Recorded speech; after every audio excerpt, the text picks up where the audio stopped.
So, don't know what just happened there, but we're gonna continue our drawing later on today on Google Meet, so we can finish our shark. But I'm gonna keep going so we don't run out of time. Um, so don't forget we have Google Meet every day from 9 a.m. to 10 a.m. 9 a.m. with Enrique, 9:30 with Maricruz, then again at 11 with Hugo, and 11:30 with Letty. So we would love it if you guys all followed us there, so we can do a lot of the activities that we do, exercise, cooking skills, hygiene, and then recap of what we do here, where we draw or we learn about employment training. So hopefully you guys can join us to Google Meet later on today at 11, and we'll retry our shark because stream ended. So hopefully you guys are ready to do some workout. We're going to be doing the neck roll, neck twist. Then we're going to do arm rotations. And our brains up with a good stretch. You ready? Let's get that neck rolling.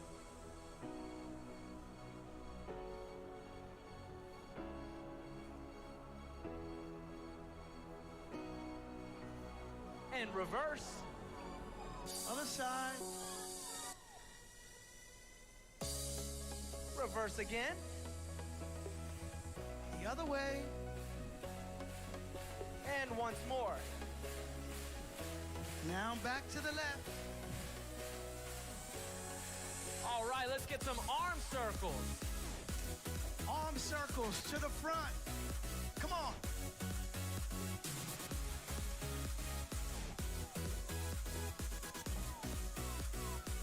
And reverse. Reverse. Don't forget to breathe. Get a good stretch. Forward. Forward. Reverse. Reverse. Get a good stretch. Good stretch. All right, we're gonna cross our arms over our body.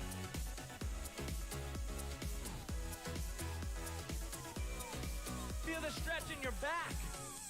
Feel the stretch. Stretch it out. To the right. Very good. Now we're gonna go down to the center and stretch our legs.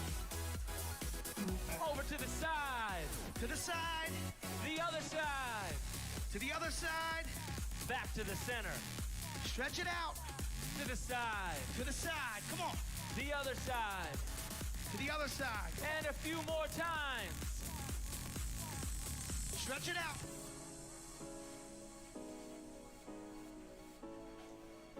You got this. Come on. Stretch Once it out. more. To the side. To the other side. To the middle. All right, we're gonna get a couple lunges to stretch the legs out here and warm up our leg muscles. We're doing lunges right now. Come on. Stretch those legs out. Down. Down. Come on. Stretch it out. Couple more, guys. Couple more lunges. You can do it. Come on. Stretch it out. All right, a few arm circles get loose. We're gonna do some knee raises across our body. Here we go. Come on. Stretch it out. Come on. Switch. Lift up the knee. Lift it high. Let it meet your elbow. Switch. Come on. You got this. You were born to do this. Switch. Come on. Switch. That was a great stretch. Now you're ready to get back to class and do your thing. So hopefully you guys enjoyed that workout. We're gonna drink some water, get something to wipe our face if we're sweating, and yeah, give you guys about 20 seconds.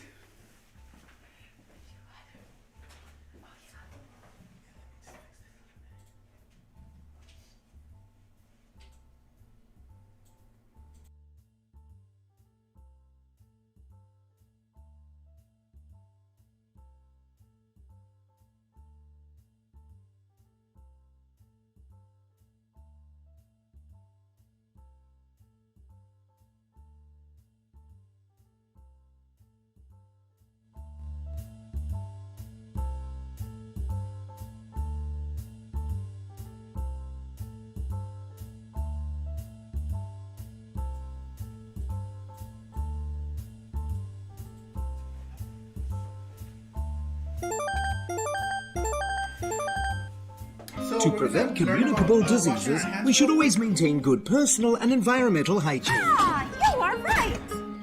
How to clean our hands properly.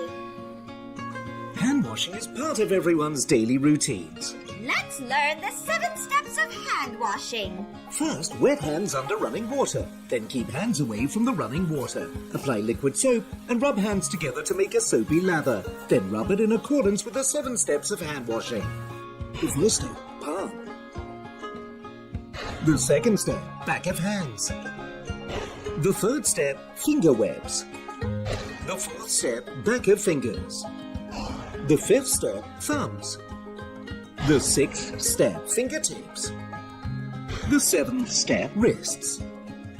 Rub our hands for at least 20 seconds. It is about the time spent in singing a happy birthday song twice. Do not rinse off soap while rubbing.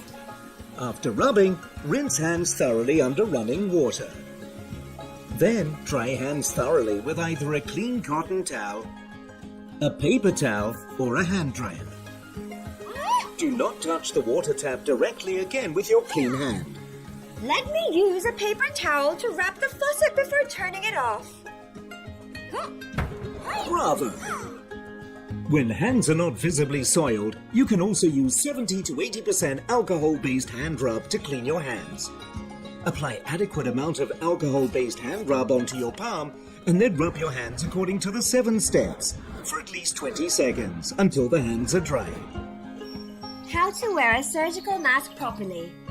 You look sick. I got infected. The doctor said I have respiratory infection.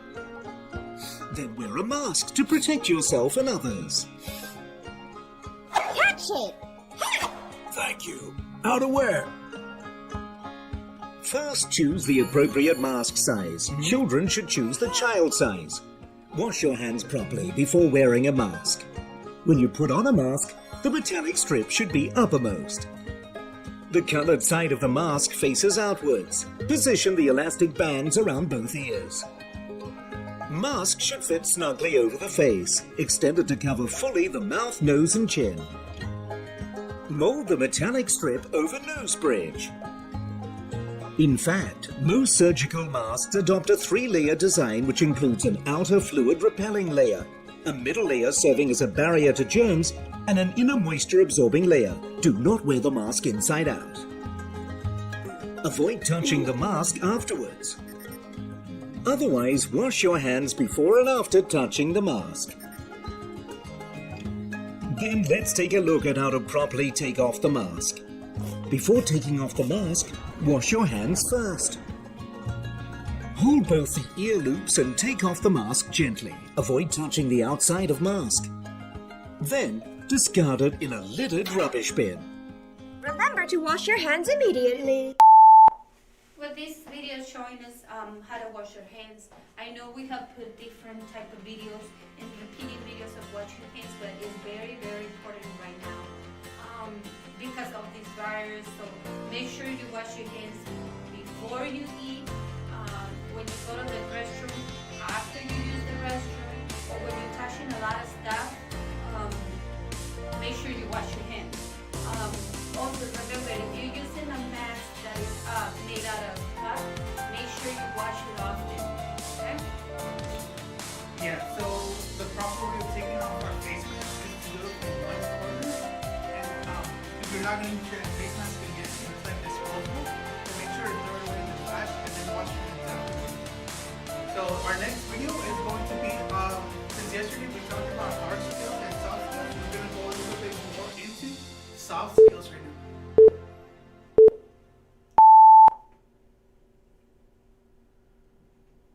So, what are these things called soft skills?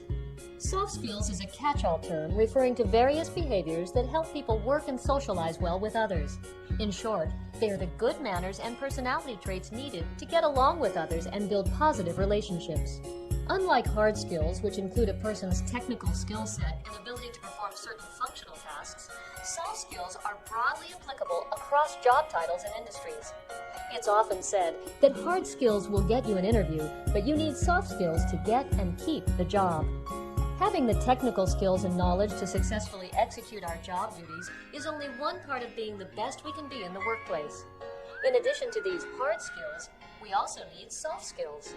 No matter what our position, organization, or industry, we work with people.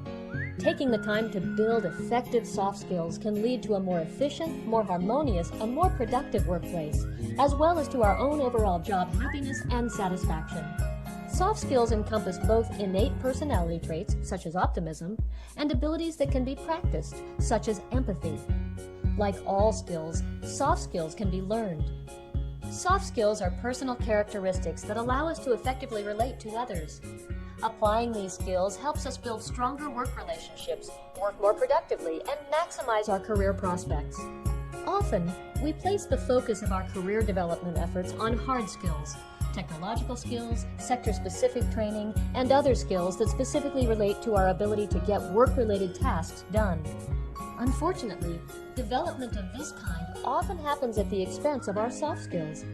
This is unfortunate because, unlike the sector-specific training, soft skills are directly transferable to any job, organization, or industry. You will need them wherever you go. They are an investment worth making. Soft skills aren't just about business or building careers. They are about life and living. Yeah, so soft skills is pretty much like if you have communication, if you're positive, if you're an outgoing person, if you say please and thank you, and you care about other people's feelings, that's empathy, or try to relate to what they're going through. so that's something. It's kind of like your personality, the way you act, the way you behave. And so it's part of these soft skills are part of you that can be transferred to any job. So if you have really good soft skills, you have good manners, you're a strong worker, you have a lot of traits that companies want. So soft skills are really important because it makes you a better person if you have the right soft skills. Our next video is going to be about habits. So we're going to know what a habit is and maybe how to break habits or stick with good habits. Many of our daily activities are actually habits. A habit is usually a loop of cue, action, and reward. A cue is the trigger for a behavior. It sets your brain to automatic mode and makes you repeat the routine. The trigger could be anything: a place, a time of the day, a social situation, an emotional state, and more. The action eventually leads to a reward like a good feeling, relief, or compensation for emotional deprivation. Most of the people focus on the action, but forget the trigger and the reward. If you watch too much TV, you may notice that the trigger could be boredom and the reward could be entertainment. You can then change your action to something else that will bring the same reward, like reading a book, meeting friends, or drawing. The key is consciousness. Be aware of your behavior. Learn what are the causes and why you're doing it. Some habits are just things we're used to doing, without any reward, like being angry in the morning or forgetting where we put our things. Think what you can do in order to change it. Maybe meditate for a few minutes to relax. Maybe put the keys in the same place right when you come back home. The hardest part in the formation of a new habit is the beginning. When I was preparing for university, I postponed it all the time and made excuses like, after I'll watch this video, or after I eat lunch. I realized that once I started, it became easier. Once you use your willpower and even force yourself to just begin, you will see that it's easier to keep going once you're already into it. A good tip is to prepare everything you need in advance so you will be ready to go. For example, open your internet browser on the relevant page, prepare your workout clothes and equipment, remove distractions, etc. Don't try to change your whole life in one day.